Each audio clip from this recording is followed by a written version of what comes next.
Okay, welcome to today's Seaside webinar, Genetics, Genomics, and Precision Medicine, Past, Present, and Future. My name is April Wright. I'm the NNLM All of Us Community Engagement Coordinator for the Southeastern Atlantic region. Before we begin with today's speaker, there are a few administrative details I'm going to go over with you. As you are sharing, communicating, and asking questions in the chat box, please be sure to send to all attendees so that I, our guest presenter, and your colleagues can see your questions and information shared. During the session, there may be designated times where we pause for questions and comments, but there will also be time at the end to ask our speaker any remaining questions.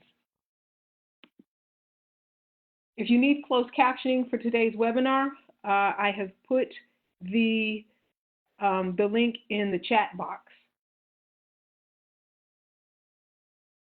Today, our guest speaker is Jean-Paul Corneille. He is a genomic data scientist at the Health Sciences and Human Services Library at the University of Maryland, Baltimore. He holds a master's in biological sciences from Towson University. Jean-Paul has extensive experience in molecular cell biology and bioinformatics from years working with physician scientists in translational immunology and rheumatology labs. His contributions to science have been in the areas of orthopedics, immunology, functional genomics, and rheumatology. In the library, he provides instruction in open science skills like programming, research data management, and cloud computing, and support to the bioinformatics and data services provided in the library to faculty, staff, and students of UMB. His interests include training for life science research, gene expression analysis, and using open sequence data for making new discoveries. Everyone, please welcome Jean-Paul. Hey, everybody. Thanks for coming to your computers and being here for today's talk. Right, okay. So give me 1 sec and we'll get this thing cranked up so everyone can see my screen. And let's get going. 1 sec. Can everybody hear me okay? April.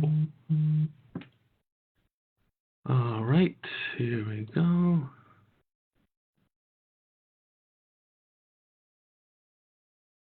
Okay, so we're here to talk about genetics, genomics, and precision medicine with a little bit of a touch on the past, present, and future, definitely on the present. Like April said, I'm a genomic data scientist, but as well, I do bioinformation work.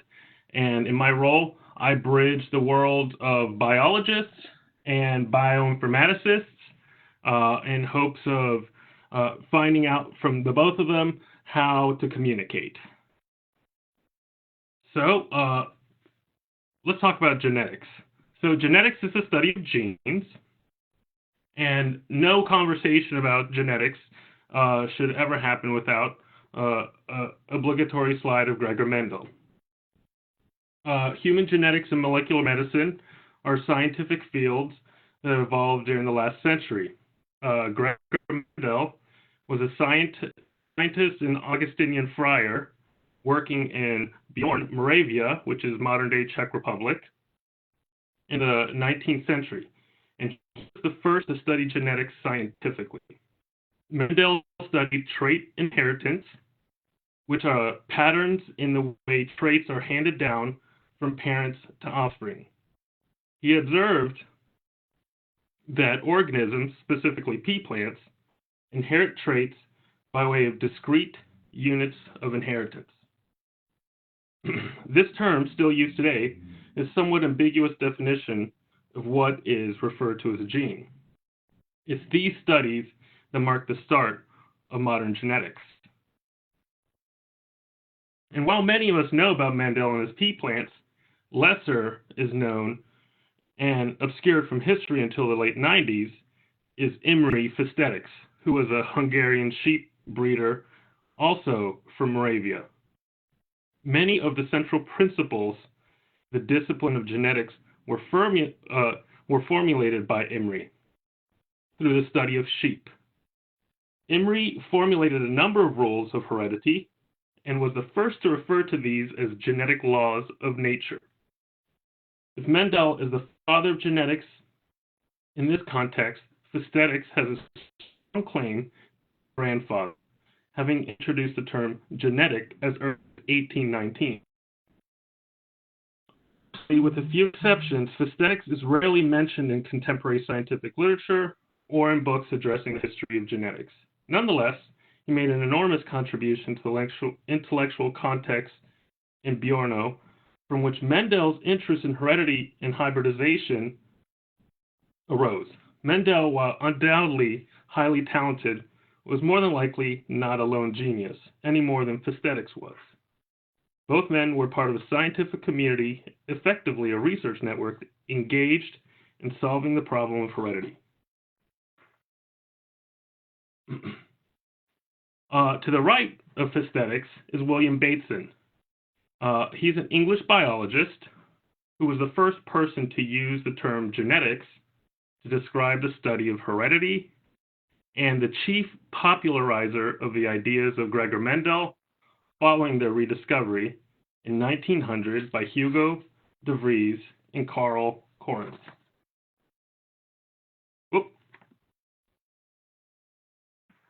Nevertheless, even less known is the fact that over 2 millennia ago, mankind had already grasped the concepts of the molecular basis of life and health and disease, in addition to the basic laws of heredity. It was the influence of Epicurean philosophy that led some exceptional people of ancient Greece and Roman eras in observing human nature and proposing some notions that were discovered as scientific facts only recently. Epicurus combined humanistic philosophy with atomic physics and the naturalistic ethics of Aristotle. Epicurus suggested that eternal atoms, or atomoi, continuously combine by necessity and chance, forming bodies, onkoi, or molecules which produce worlds, mountains, and evolving living organisms. He proposed that any given arrangement of atoms within a molecular structure confers new qualities to the molecule. And unlike Aristotle, who believed that only males contributed in heredity, from observation of families, Epicurus inferred that males and females equally contributed hereditary material to their progeny.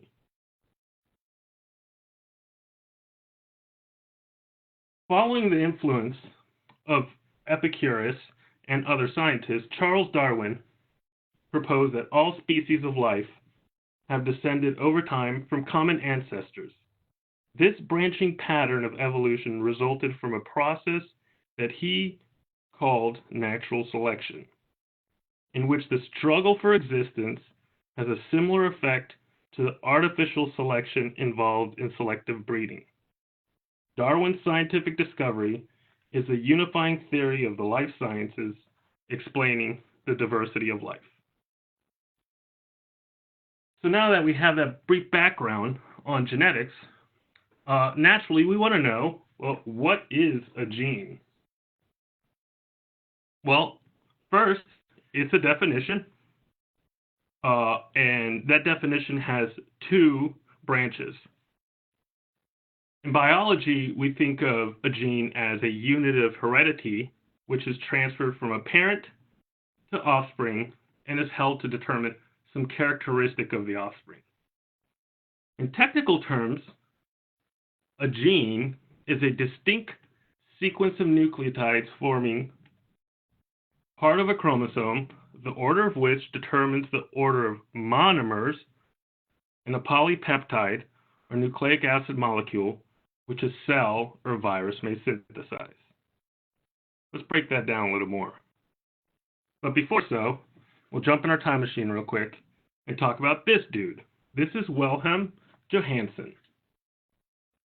He created the terms phenotype, which is the composite observable characteristics or traits of an organism, and genotype, first using them in his paper on heredity in society and in pure lines.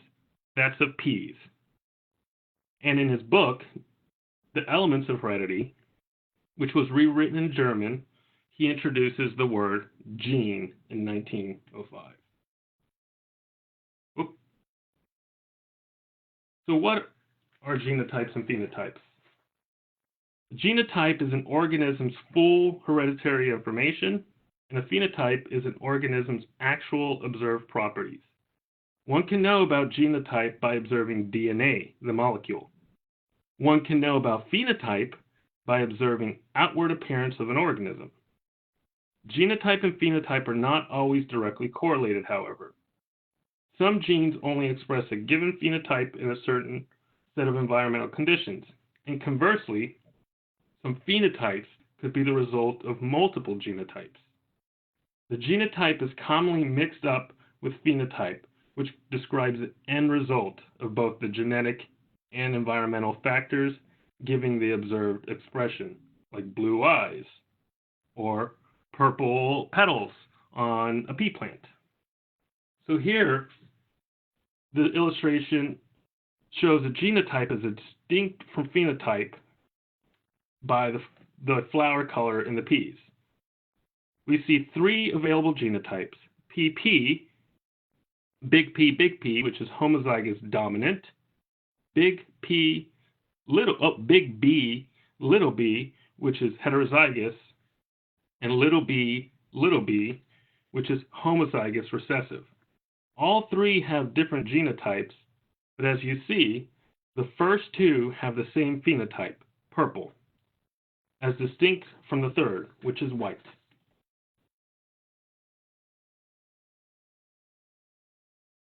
So here we see a little abstraction, a chromosome which is unwinding, this big strand of DNA like flailing in the breeze, and this little area which is called a gene.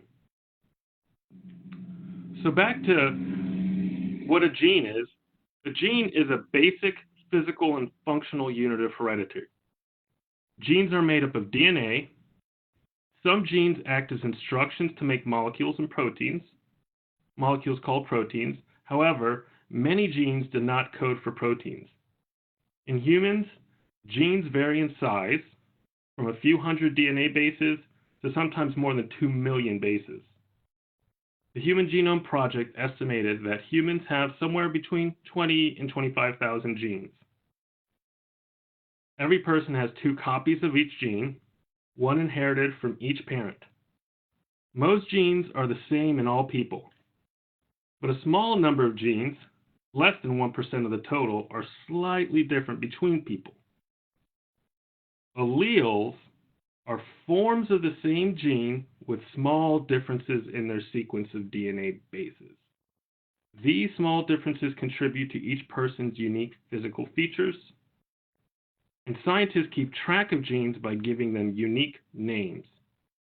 Because gene names can be long, genes are also assigned symbols, which are short combinations of letters, sometimes numbers, that represent an abbreviated version of the gene name. For example, a gene on chromosome 7 that has been associated with cystic fibrosis is called the cystic fibrosis transmembrane conductance regulator. Its symbol is CFTR, all caps. So it's important to know genes have a starting and stopping point, and when we see this, we can ask ourselves, well, where is that? And we'll get to that in a minute. But first, let's talk about locations of genes. Geneticists use maps to describe the location of a particular gene on a chromosome. One type of map uses cytogenetic location to describe a gene's position. Cytogenetic location uses a standardized way of describing a gene's cytogenetic location. In most cases, the location describes the position of a particular band on a stained chromosome. Say 7q31. Location can also be written as a range of bands if less is known about the exact location of the gene, potentially 7q31 to 32, as you see in the example. The combination of numbers and letters provides a gene's address on a chromosome. This address is made up of several parts. The chromosome on which the gene can be found, the first number or letter used to describe the gene's location represents the chromosome. Chromosomes 1 through 22, the autosomes, are designated by their chromosome number. The sex chromosomes are designated by X or Y. The arm of the chromosome is divided into two sections, base arms, based on the location of a narrowing constriction called the centromere. By convention, the shorter arm is called P, and the longer arm is called Q. The chromosome arm is the second part of the gene's address. For example, 7q is the long arm of chromosome 7, and XP would be the short arm of the X chromosome. The position of a gene is based on a distinctive pattern, as we talked about, of light and dark bands that appear when the chromosome is stained. So let's look at this example. 7q31 is going to be in region 3, and it's going to be bands 1 to 2. In addition,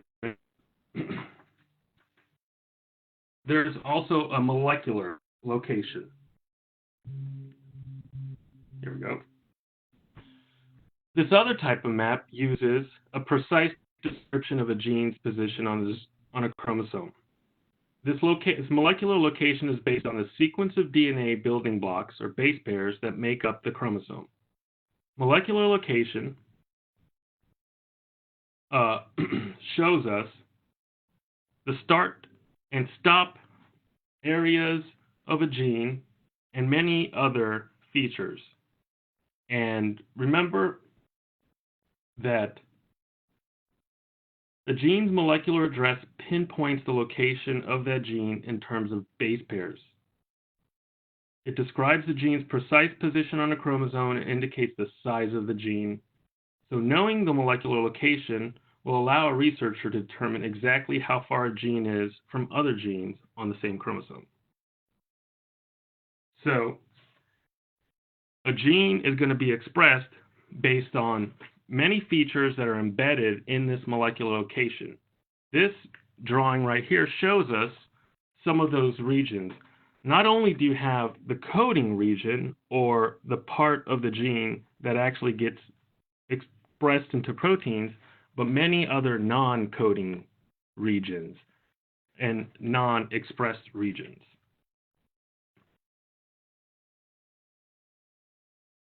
So thinking about proteins, you might ask yourself, what is a protein and what does it do?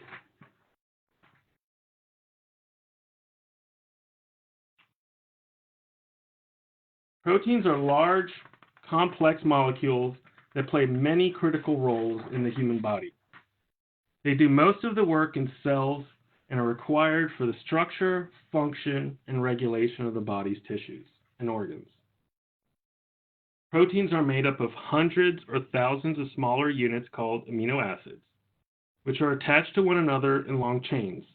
There are 20 different types of amino acids that can be combined to make a protein. The sequence of amino acids determines each protein's unique three-dimensional structure and its specific function. Proteins can be described according to their large range of functions in the body. So, we know about proteins and genes. How do genes direct the production of proteins? Most genes contain the information needed to make functional molecules called proteins.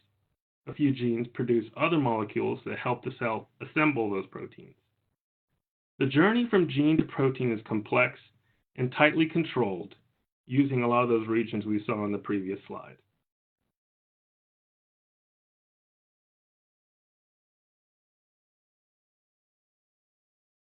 It consists of, the journey from gene to protein is complex, tightly controlled within each cell. This journey consists of two major steps: transcription and translation. Together, transcription and translation are known as gene expression. During the process of transcription, the information stored in the gene's DNA is transferred to a similar molecule called RNA in the cell's nucleus. Both RNA and DNA are made up of a chain of nucleotide bases, but they have slightly different chemical properties. The type of RNA that contains the information for making a protein is called a messenger RNA because it carries the information or message from the DNA out of the nucleus into the cytoplasm. Translation, the second step in getting from a gene to a protein, takes place in the cytoplasm. The mRNA interacts with a specialized complex called a ribosome, which reads the sequence of mRNA bases. Each sequence of 3 bases, called a codon, usually codes for one particular amino acid. Remember, amino acids are the building blocks of proteins. A type of RNA called transfer RNA assembles the protein one amino acid at a time.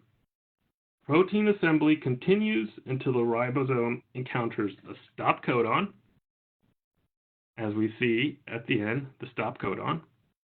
That's right here. It encounters a stop codon, and then that's the end of translation, and the protein is freed and taken within the cell or sometimes shuttled out of the cell. This flow of information from DNA to RNA to proteins is one of the fundamental principles of molecular biology. It's so important that it's sometimes called the central dogma. All right, so now we know about genes and proteins. What's a genome? In humans, genetic information, also known as our genome, can be described as the book of life. This book can be thought of as being made up of 2 volumes. Each volume of the book is given an individual by one of their parents. One volume of the book is inherited from the mother, the other from the father. Both volumes contain 23 chapters, equivalent to the 23 pairs of chromosomes in the human body, cells that contain genetic information. The 23 chapters, or chromosomes, are made up of a number of recipe pages coding DNA or genes, and in between, non-coding pages of DNA. Some of the chapters contain many pages, while others only have a few. Some chromosomes are large and contain many thousands of genes and code in non-coding DNA, while others are much smaller. Genes are sections of DNA that code for the proteins our body needs to function. In between, non-coding sections of DNA have various jobs, and we're not sure quite yet what all those jobs are of non-coding DNA.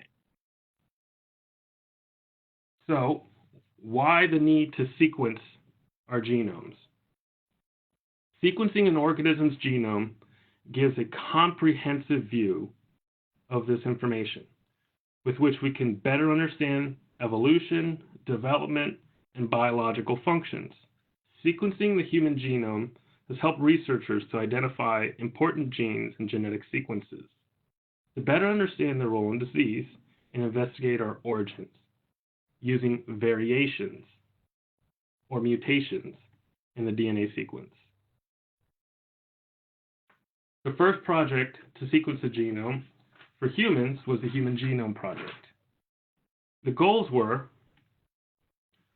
to sequence the entire human genome and provide the data free to the world. It was the first major global collaboration of its kind and the largest biological research project ever undertaken, involving thousands of staff and institutes across the globe. How is the genome sequenced? Sequencing technology can only sequence a few hundred base pairs of DNA at a time. This meant that the 3 billion base pair human genome had to be broken up into small pieces for sequencing, which were reassembled like a giant jigsaw puzzle. So, I want to stop and say that it's very important to note that up until the point of the Human Genome Project, really we thought about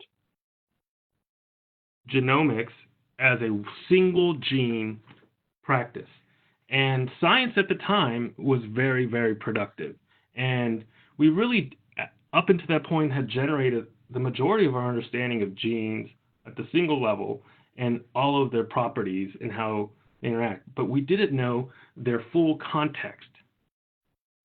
With the genome being sequenced, we were now able to look at multiple genes and understand how their dispersion and closeness affected overall human gene expression.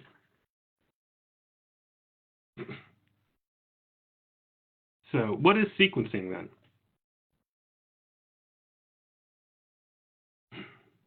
Sequencing technology, as I said, can only sequence a few hundred base pairs of DNA at a time. This meant that 3 billion base pairs had to be broken up into small pieces. The small pieces were first about 200,000 base pair sections, clones, and they were cloned into bacterial DNA, creating living libraries of DNA clones. These libraries could be copied and shipped between collaborating institutions that were part of the Human Genome Project. To sequence the DNA, bacterial colonies were transferred to tubes where the cells were lysed, or split open, and the DNA extracted. These sections of DNA were then sequenced by machine using Sanger sequencing method. The resulting data was pieced together by computers and researchers to form the whole genome sequence. Oops, sorry. Take a second to look at that slide. So what is Sanger sequencing that they used? Well, Sanger sequencing is super important in molecular biology. It was the fundamental way that we sequence DNA all the way since the late 70s. It was developed in 1977 by Fred Sanger, who we see here. And Sanger sequencing enables scientists to read the genetic code for the very first time. This technique is actually based on natural process of DNA replication. Just to note, Fred Sanger actually won 2 Nobel Prizes for his work on sequencing proteins and DNA.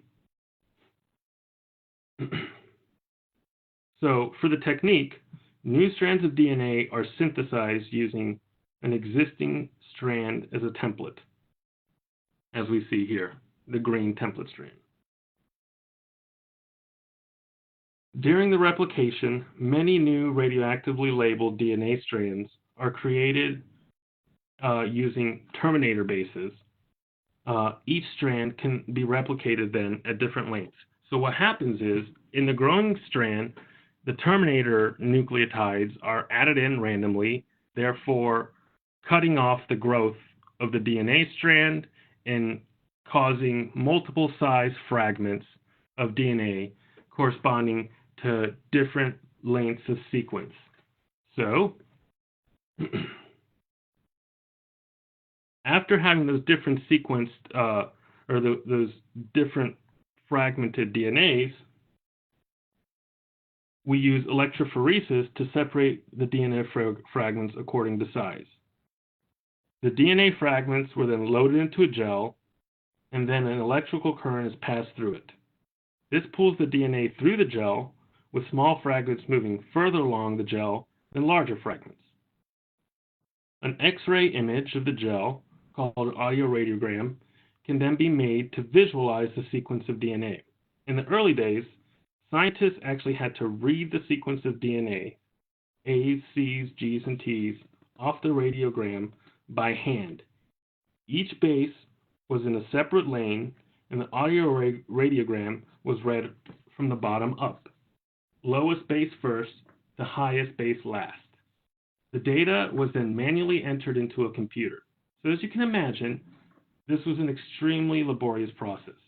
12 hours was required for electrophoresis, 12 hours for the audioradiogram to be developed, and many hours to then read the sequence by hand. Fortunately, automatic sequencing machines became commercially available in the late 1980s. And by being able to run the DNA sequencing by machine, it was easier to avoid making mistakes. Fragments of DNA were still separated by size, but the DNA bases were now labeled with colored dyes. And this meant that all 4 DNA bases could be loaded in the same lane, and this was much easier, faster, and safer than using radioactivity to label the bases. With these automated machines, scientists could just set up the DNA sequencer, then leave it to run. The machine also read and recorded the DNA bases, storing the information, ready to be downloaded when the scientists returned. Each base per lane had to be checked by eye, however, because automated systems were not always able to keep track of the lanes in the slab gels that were being used. By the mid-90s, when the Human Genome Project was in full swing, scientists were sequencing DNA using a new technology called capillary sequencing. This was much safer than previous methods as well, and was able to process a much larger set of samples. Instead of sequencing only 24 samples like the gel-based sequencing machine, capillary sequencers could manage 96 samples. In capillary sequencing machines like we see in this picture here, DNA fragments are actually separated by size through a long, thin acrylic fiber capillary instead of electrophoresis gel.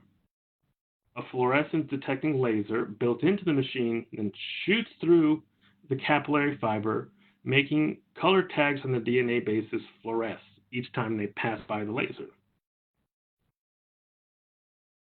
The fluorescence is detected by a camera and then displayed on a computer as a graph, as we see down at the bottom. Uh-oh. Oh. Graph at the bottom.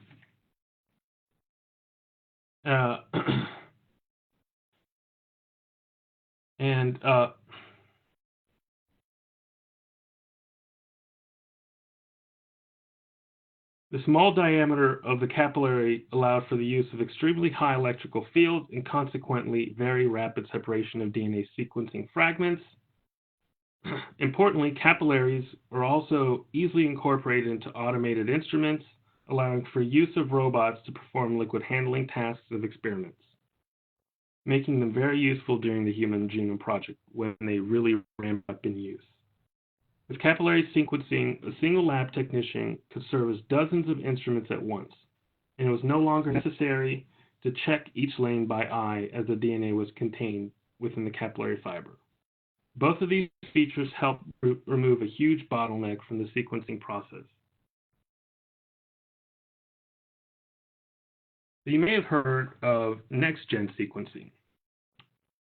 The introduction of next-gen sequencing in 2007 created a bit of a buzz in the world of genomics, as it brought with it a fundamentally different approach to DNA sequencing, cutting the time and costs needed to sequence the genome.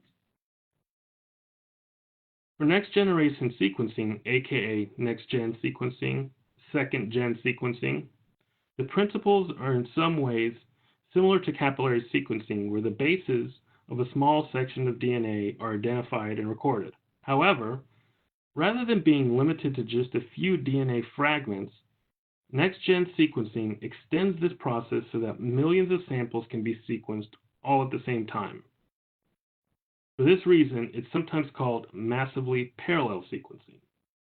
As a result, Large amounts of DNA can be sequenced at rapid speed. With some next-generation sequencing machines, researchers can sequence more than 5 human genomes per machine in just under a week. To put this in perspective, the Human Genome Project, which sequenced the first human genome using capillary sequencing, took around 10 years and cost about $3 billion. Today, next-gen sequencing can sequence a single human genome for just under $5,000 in one day. And actually, that price has gone down to less than $1,000. Next-gen sequencing is also highly flexible and can be tailored to suit any size of genome, from small genomes like that of viruses to much larger genomes like that of a human. Also, preparing samples for next-generation sequencing is much quicker than for capillary sequencing, as technicians no longer have to wait for libraries of DNA to grow in bacteria. This means researchers are able to process DNA for sequencing in a much shorter time period. I'm going to note that also there's now a third generation of sequencers. Third generation sequencing works by reading the nucleotide sequences at the single molecule level, in contrast to the existing next-gen method that requires breaking long strands of DNA into small segments, then inferring nucleotide sequences by amplification and synthesis. By enabling direct sequencing of single DNA molecules, third-gen sequencing technologies have the capability to produce substantially longer reads than second-gen sequencing. Such an advantage has critical implications for both genome science and the study of biology in general. However, third-gen sequencing data have much higher error rates than previous technologies, which can complicate downstream genome assembly and the analysis of resulting data. But this is actively developed technology, and as we saw the improvement all prior generations of sequencing, this will follow in the same path, and that will lead to significant advances in science. So now let's switch to transcriptomics. What is transcriptomics? We heard the word transcript in relation to making RNA from DNA. The information content of an organism is recorded in the DNA of its genome and expressed through transcription. Here, in transcriptomics, mRNA serves as a transient intermediary molecule in the information network, while non-coding RNAs perform additional diverse functions. A transcriptome captures a snapshot in time of the total transcripts present in a cell. Transcriptomics technologies provide a broad account of which cellular processes are active and which are dormant. A major challenge in the molecular biology lies in understanding how the same genome can give rise to different cell types and how gene expression is regulated. Key techniques in this field are microarrays, which quantify a set of predetermined sequences, RNA-seq, which uses high-throughput sequencing to record all transcripts, and single-cell RNA-seq, or single-cell transcriptomics, which allows the direct measurement of gene expression at the single-cell level to quantify intracellular population heterogeneity and characterize cell types, cell states, and dynamic cellular transitions cell by cell. So microarrays consist of short oligonucleotide oligomers known as probes, which are typically arrayed in a grid on a glass slide. Transcript abundance is determined by hybridization of fluorescently labeled transcripts to these probes. The fluorescence intensity at each probe location on the array indicates the transcript abundance for that probe.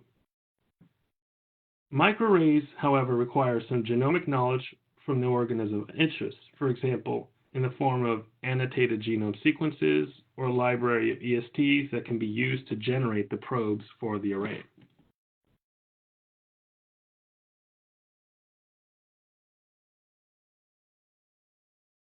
RNA-seq, however, is an increasingly cost-effective technology for the analysis of transcriptomes, with several advantages over gene expression microarrays, such as its higher sensitivity and accuracy, broad dynamic range, and the ability to detect novel transcripts.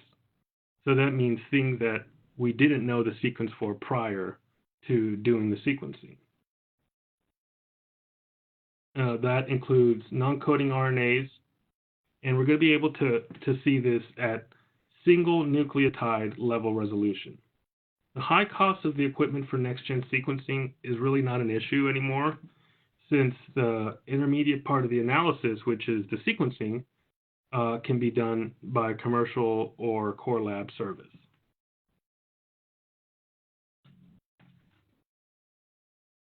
Single-cell RNA-seq examines the gene expression level of individual cells in a given population by simultaneously measuring mRNA concentrations of hundreds to thousands of genes.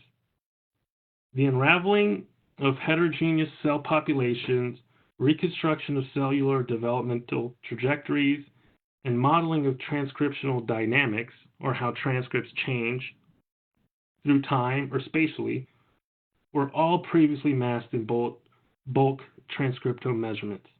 Now, by looking at single cells, we could see each different distinct expression profile for the cell.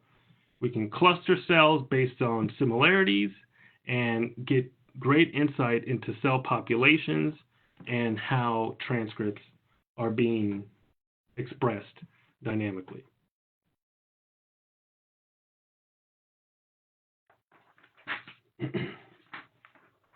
Proteomics generally refers to the large-scale experimental analysis of proteins and proteomes.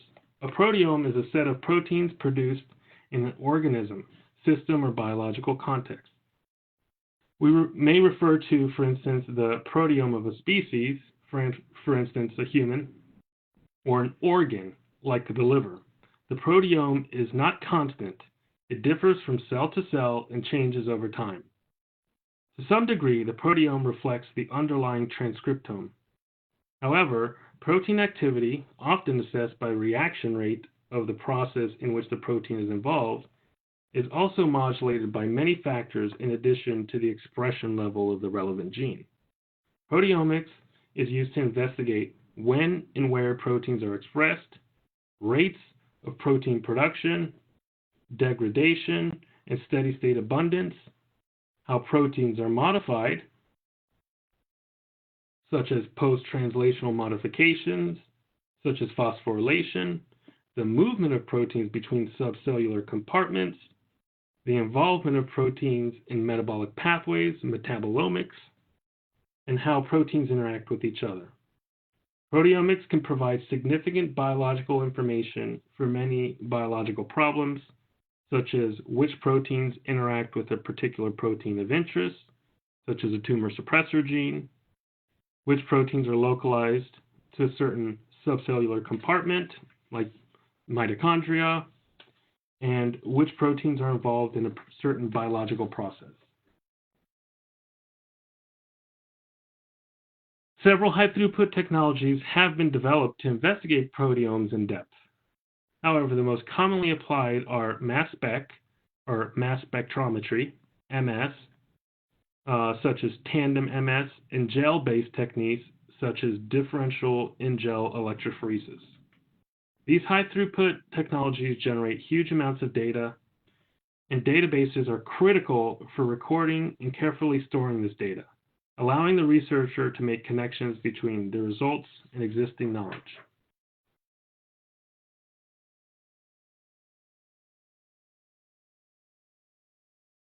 So what role do computers play in precision medicine and omics?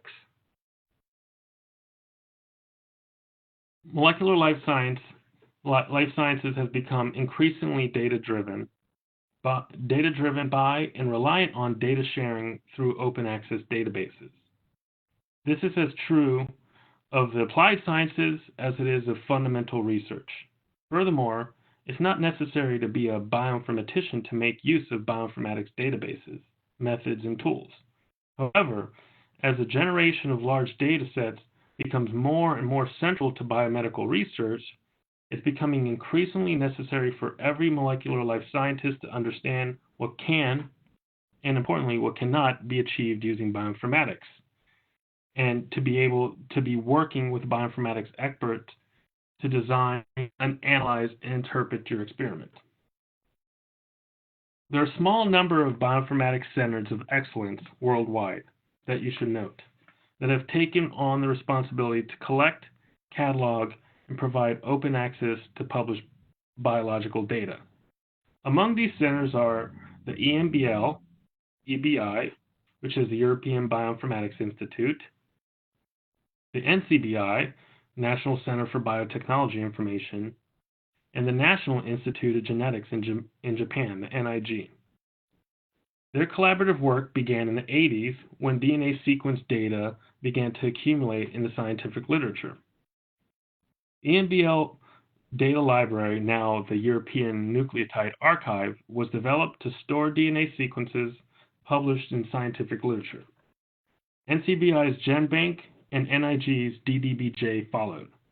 The three partners formed the International Nucleotide Sequence Database Collaboration and agreed to exchange all sequence data on a daily basis and provide free, unrestricted access to the data. To get an idea of the scale of molecular databases out there, a glance at the 27th release of the NAR Nucleic Acid Research Online Molecular Database Collection. The total collection of active molecular databases is 1,637. This NAR database edition is a great resource to go learn about categories of molecular databases, nucleotide, RNA, and microarray data, as well as the databases themselves.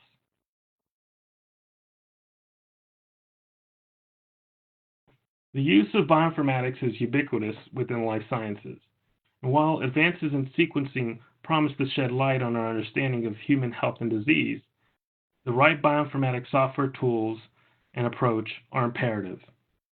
Data must be interoperable, and quality must be infallible, systems scalable.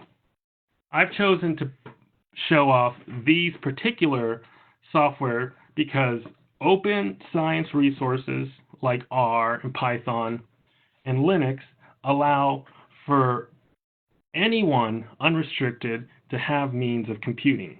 Not to mention, most servers run using Linux, and that means the software that you have to run on those servers has to run on Linux. So therefore, Linux has become the de facto operating system. A lot of reasons because of how it's designed, but also because of history and our use of it.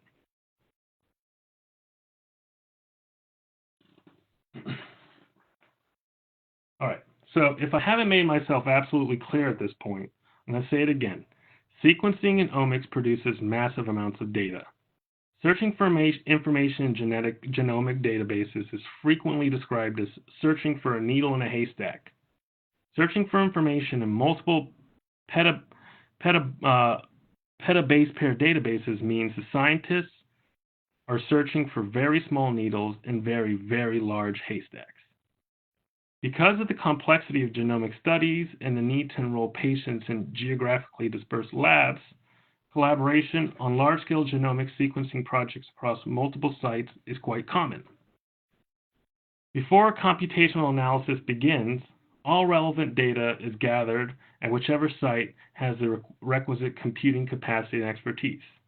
In practice, it's common for more than one site to analyze the full dataset, necessitating copies and transfers. The larger and more decentralized the project, the more copies must be made, yielding an adverse multiplier effect. The cloud combats this by providing a single common venue for data and computation. Collaborators at various sites can use computers located near the data, and therefore scientists no longer will be limited by the size of their local storage or their computing capacity, and they'll be able to take advantage of tools that others develop for use on the cloud. And to get an idea of how big data is getting, this graph, which was just produced yesterday, shows the rate and log scale of total SRA bases growth over time since 2015. Of great interest is these leaps of 20 petabase, 10 to 20 petabase pairs in just 19 months. That's a huge amount of data, and having access to that data in usable ways and efficient ways is very important for precision medicine.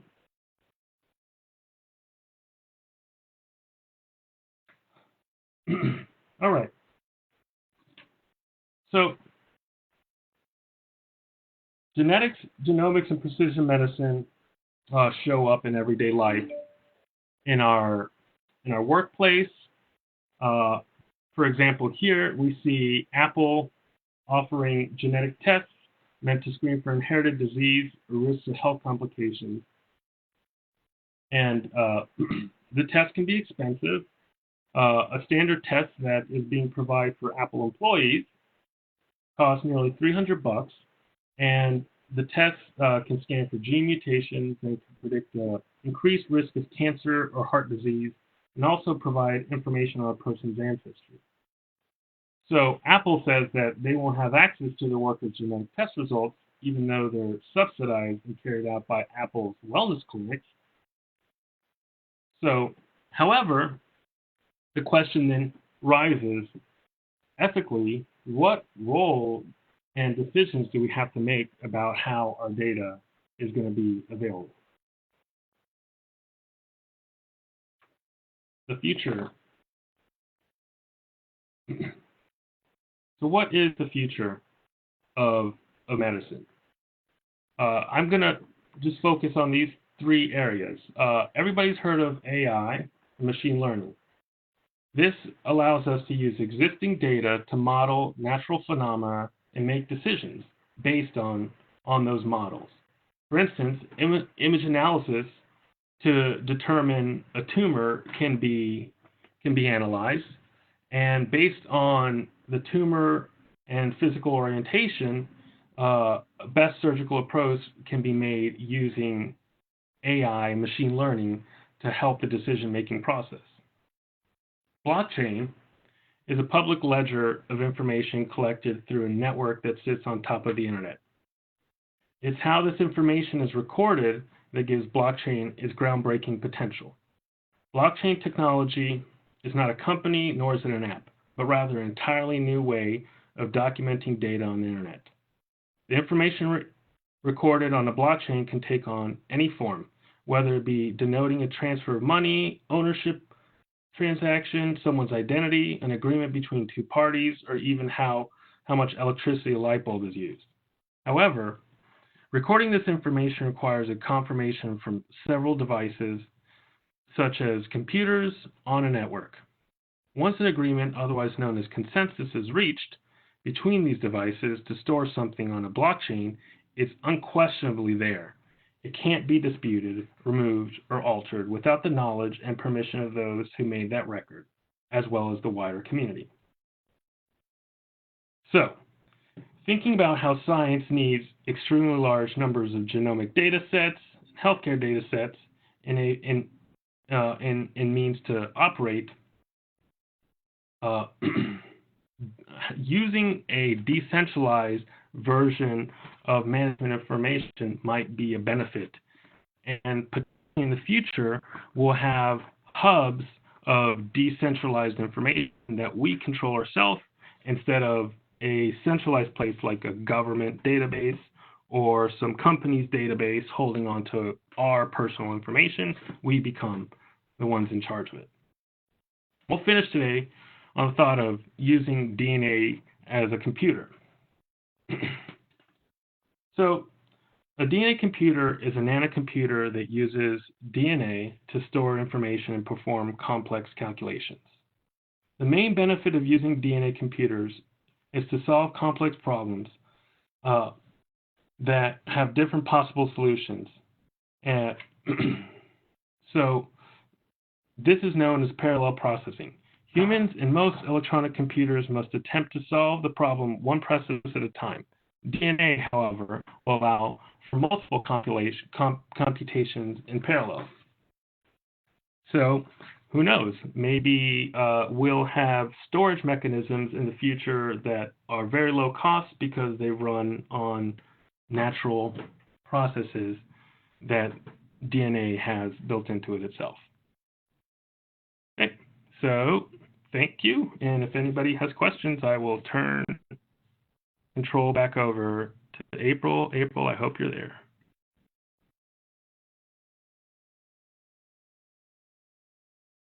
I'm here. Thank you very, very much. And thank you very much for that presentation, JP. Does anyone, we have just a couple of minutes. Wow. Does anyone have any questions at this time? Otherwise, you can, JP, if you can put your email in the chat box, we can, they can send you questions a little later on. And it looks like there's one comment in the chat box. It's from Kate Majewski. Hi, JP. NCBI staff tell me they are dealing with a huge amount of submitted next-gen sequencing data that is not annotated in a useful way. Machine learning only works if you have sufficient training sets. Is there a role for librarians in teaching researchers how to add metadata to sequencing submissions and/or organizing and annotating this data in a scalable way? Data science methods. Great question, and hoping that you can still hear me, April.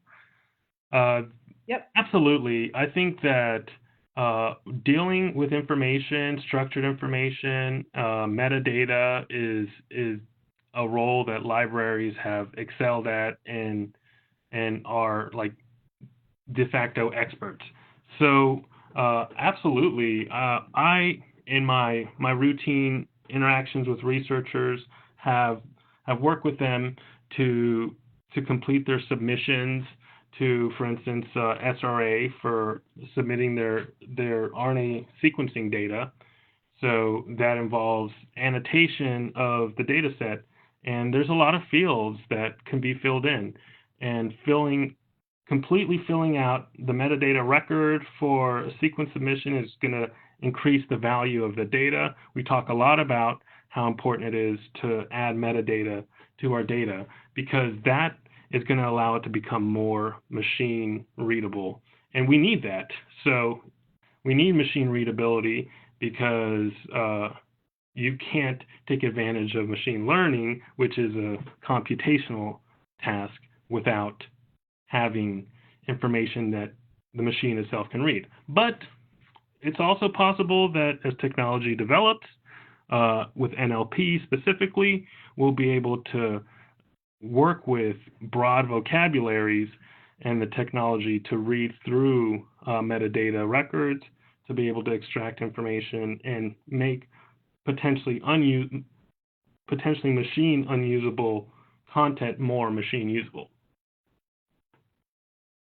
And librarians should definitely be the ones helping people make their records more machine readable and training people how to do that. So we need the training and we need to give the training to people. Thank you very much, JP. And thank you everyone for attending today's presentation. As a reminder, the presentation was recorded and will be posted on the NNLM YouTube page as soon as possible. I encourage you to subscribe to the page so you'll be notified when new recordings are available. And I can share this link. I'll send it to you in an email. Let's see. Okay. Yeah, the next webinar that the SEA region is hosting is what do libraries have to do with the precision medicine revolution? April Wright, that's me. I'll talk about the All of Us Research Program and its partnership with NNLM. The All of Us Research Program is an initiative by the National Institutes of Health asking for 1 million participants from diverse genetic backgrounds, lifestyles, and environments to contribute their health information to a large biomedical data set, enabling research on more precise, individualized medical treatments. And you can check the nnlm.gov for if you're interested in attending that webinar. And to evaluate today's webinar and to receive your MLA CE credit, please visit the link on this slide, which I'll also send out an email. And after you've completed the evaluation, you'll receive instructions on how to claim CE credit through the MedLib Ed website. Again, thank you everyone very much for attending today's webinar, and thank you so much, JP, for your time and expertise. Everyone, please have a great afternoon. Bye, April. Thanks. Bye. Thank you.